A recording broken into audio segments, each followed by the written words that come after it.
Hey guys. Okay, so we're going to build on what we started talking about yesterday with our kind of timeline as a way of calculating our elapsed time or our length of time for something. So yesterday we were looking at finding the end time an event.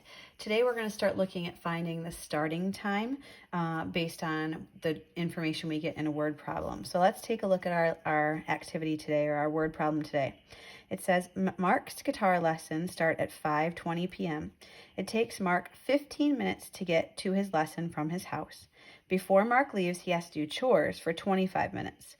What is the latest time Mark could start doing his chores and get to his lesson on time?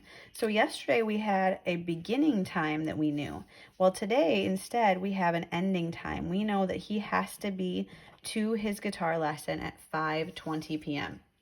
So instead of working forwards like we did yesterday, we're actually going to be working backward. So let's go back to our original problem. Remember that we have to think about what it's all about. So of course it's all about his time to get to his guitar lesson. And so then we look at our question specifically. What's it asking us? What is the latest time that Mark should start doing his chores to get to his lesson on time? Meaning, like, of course, he could start his chores at lunchtime, but that's not what they're looking for. So he wants to play as long as he can, right? Until he has to start them. So we're thinking about what we know. So we know that his lesson starts at 5:20 p.m. So let's think about that important information. We know that it's 15 minutes to get from his lesson to his house, and we know that it's 25 minutes in order for him to finish his chores. So when we're thinking about working with time, we can still use that timeline strategy. Okay. Now, some people, again, really like to work in chunks. And so if we have 15 minutes, we know that we can work backwards 10 minutes, and then we can work backwards 5 minutes, right? Because that's our 15 minutes for our chores. So if we work back 10 minutes, that's 5:10, and go back another 5 minutes, that's 5:05. Now we have his chores, which were 25 minutes. So in 25 minutes, there's 2 10s, right? And then a 5. So you can see I do my slightly smaller one, right, is my 5. So if it's 5:05, I'm going to go back 10. So that would be 4:55. And I'm going to go back another 10. So that's 4:45.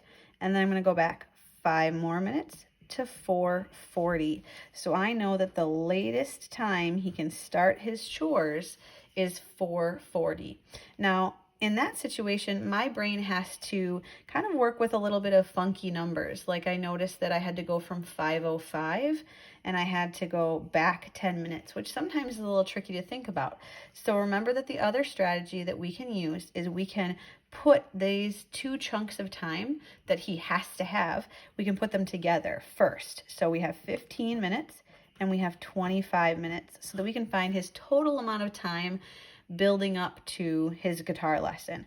So 5 plus 5 is 10. So we put down the 0 and we carry that 1. 1 plus 1 is 2, and 2 more is 4. So it's 40 minutes.